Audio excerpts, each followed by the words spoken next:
Doctor Mizanur Rahman Azhari ভাইয়ের মামা, শ্রদ্ধাভাজন আমাদেরও মামা মোশাররফ হোসেন সাহেব আমাকে ফোন করেছিল, বলল একটা ডেট দিতে হবে। তারিখটা ছিল যেই তারিখে এখানে মাহফিল। আমার শ্রদ্ধাভাজন বড় ভাই আশরাফুল আলম, অনেক সম্মান করি, বড় ভাই, আপন ভাই, বড় নাই কিন্তু আপন ভাইয়ের চেয়ে কম নয়। সবসময় দেখে রাখেন এই মাহফিলের ডেটটা এখানে দেয়া। উনি বললেন আমি মিজানুর রহমান আজহারী ভাইয়ের মামা মোশাররফ বলছি, এই তারিখটা আমাকে দিতে হবে। আমি বললাম আমি এমন এক ভাইকে ডেটটা দিয়েছি, এমন এক ভাইয়ের মাহফিল দেয়া সম্ভব না। সেই মাহফিলের ডেটটা দিলাম না, তার জন্য মামার সাথে একটু মনোমালিন্য, এটা হয় না, হয় না, একটু মনোমালিন্য আমার হয়েছে, ওনারও হয়েছে। সেই মাহফিলেও যাওয়া হলো না, আবার এই মাহফিলেও আসতে দেয় নাই। সেই সময়ের বাঘারপাড়ার যিনি ওসি ছিলেন তিনি মেম্বারকে বলেছিলেন যদি কবির বিন সামাদ আসে তাইলে আগামীকালকে আপনার সাথে আমার দেখা হবে থানার বারান্দায়। আনিসুর রহমান সাহেব, ঠিক তো? সাক্ষ্য দেন, এখানে আসেন, সাক্ষ্য দেন। ঠিক? কিসের ক্ষমতা, তারাজ কোথায়? এই স্টেজে কবির বিন সামাদ আবার এসেছে। যারা বাঘারপাড়াতে আমার মাহফিল বন্ধ করেছে, আমার পদচারণা বন্ধ করেছে, আল্লাহর কসম করে বলি সবই দূরের গর্তে পালিয়েছে। বলেন ঠিক কিনা? ক্ষমতা থাকলে আসো, কারণ তোমাদের ক্ষমতা ছিল দুনিয়ার ক্ষমতা, আর আমাদের ক্ষমতা আখিরাতের ক্ষমতা। আমরা ফাঁসির কাস্টে হাসি মুখে ঝুলতে চাই। আমরা জেলখানার হাতের হাত কড়া, পায়ের ডান্ডা বেড়িকে আমরা এটার সামান্য কুষ্টার পাটের ফিতা ছাড়া কিছু মনে করি, ঠিক না? ঠিক? যারা বন্ধ করেছিলেন তাদের প্রতি ক্ষোভ নাই, শুধু এতটুকু বলবো আল্লাহকে চেনেন, নত হন তার কাছে যার পথে থাকলে আওয়ামী লীগ ক্ষমতায় থাকলেও গলার জোর থাকবে, বিএনপি থাকলেও জোর থাকবে, আর জামাত থাকলে তো জোর এমনি থাকবে। কথা কন। সুতরাং সেই দল করেন যেই দল করলে সবসময় আপনি উচ্চ কণ্ঠে কথা বলতে পারবেন। আমরা যারা সঁপে দিয়েছি নিজেদেরকে আল্লাহর কাছে, বলেছি ইন্না সলাতি ওয়া নুসুকি ওয়া মাহইয়ায়া ওয়া মামাতি লিল্লাহি রাব্বিল, এই আয়াত যারা আমরা পড়েছি একবার, আপনারা আমাদেরকে কিসের ভয় দেখান, কিসের রাস্তা বন্ধ করেন? আমাদের রাস্তা তো বন্ধ করার কোনো পথ আপনাদের নাই। আমাদের রাস্তা তো বাঘারপাড়ায় সীমাবদ্ধ না, আমাদের রাস্তা যশোরে সীমাবদ্ধ না, আমাদের রাস্তা খুলনায় সীমাবদ্ধ না, আমাদের রাস্তা ঢাকায় সীমাবদ্ধ না, আমাদের রাস্তা আমেরিকায় সীমাবদ্ধ না, আমাদের রাস্তা গিয়ে ঠেকেছে আল্লাহর আরশে আজিমে জান্নাতের বারান্দায়। বলেন ঠিক কিনা? সুতরাং এই জান্নাতের বারান্দার রাস্তা থেকে আমাদের জীবন নিতে পারবা, দূরে সরাতে পারবা না। আমাদের মারতে পারো, মেরে জান্নাতে পৌঁছে দিবা, এর বাইরে কিছু করতে পারবা না।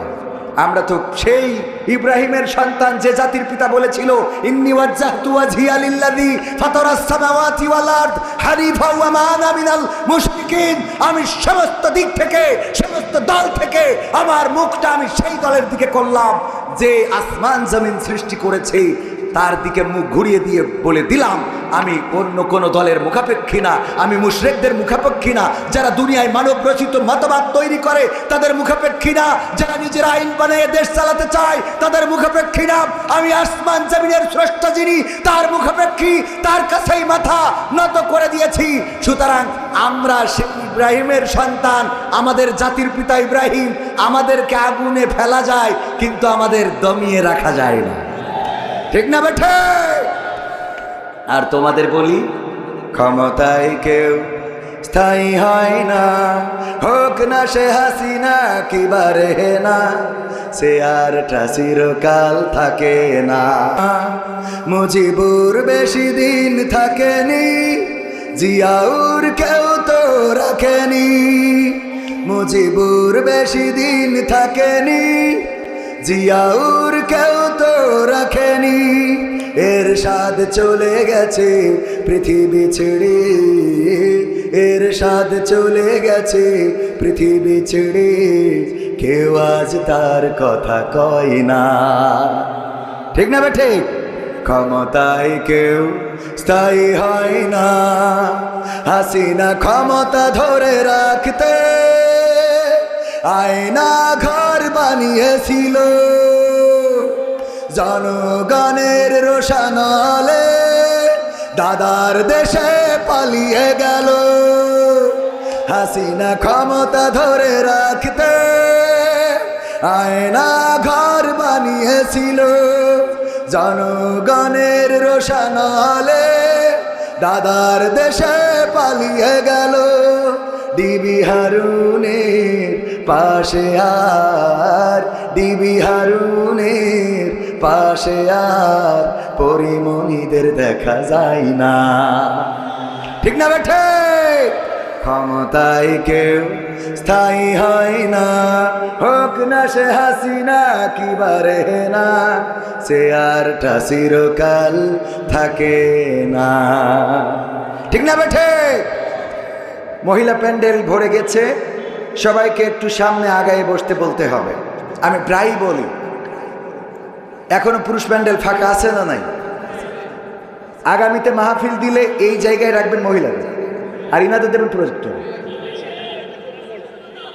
ওই এর থেকেও বড়, তাও ভরে গেছে, তাইলে তো সমস্যা।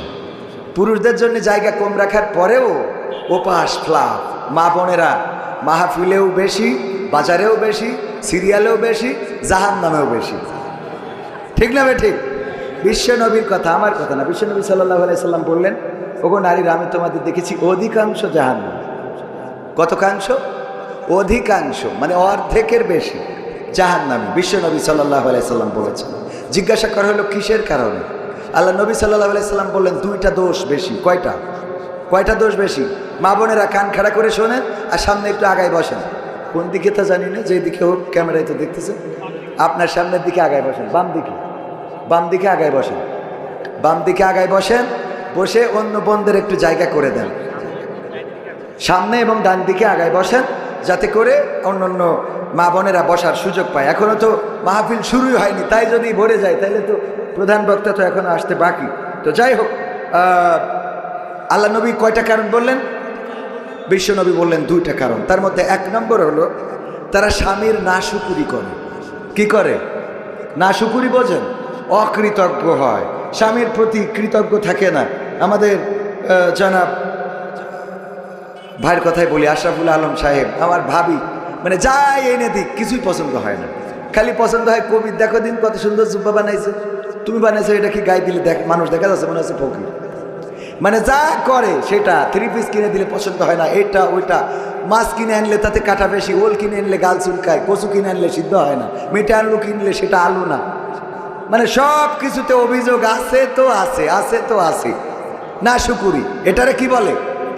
বুদ্ধি করে একদিন একটা শাড়ি কিনেছে যশোরের দড়াটানা থেকে, আমার ভাবিকে বলতেছে খাবার দাও।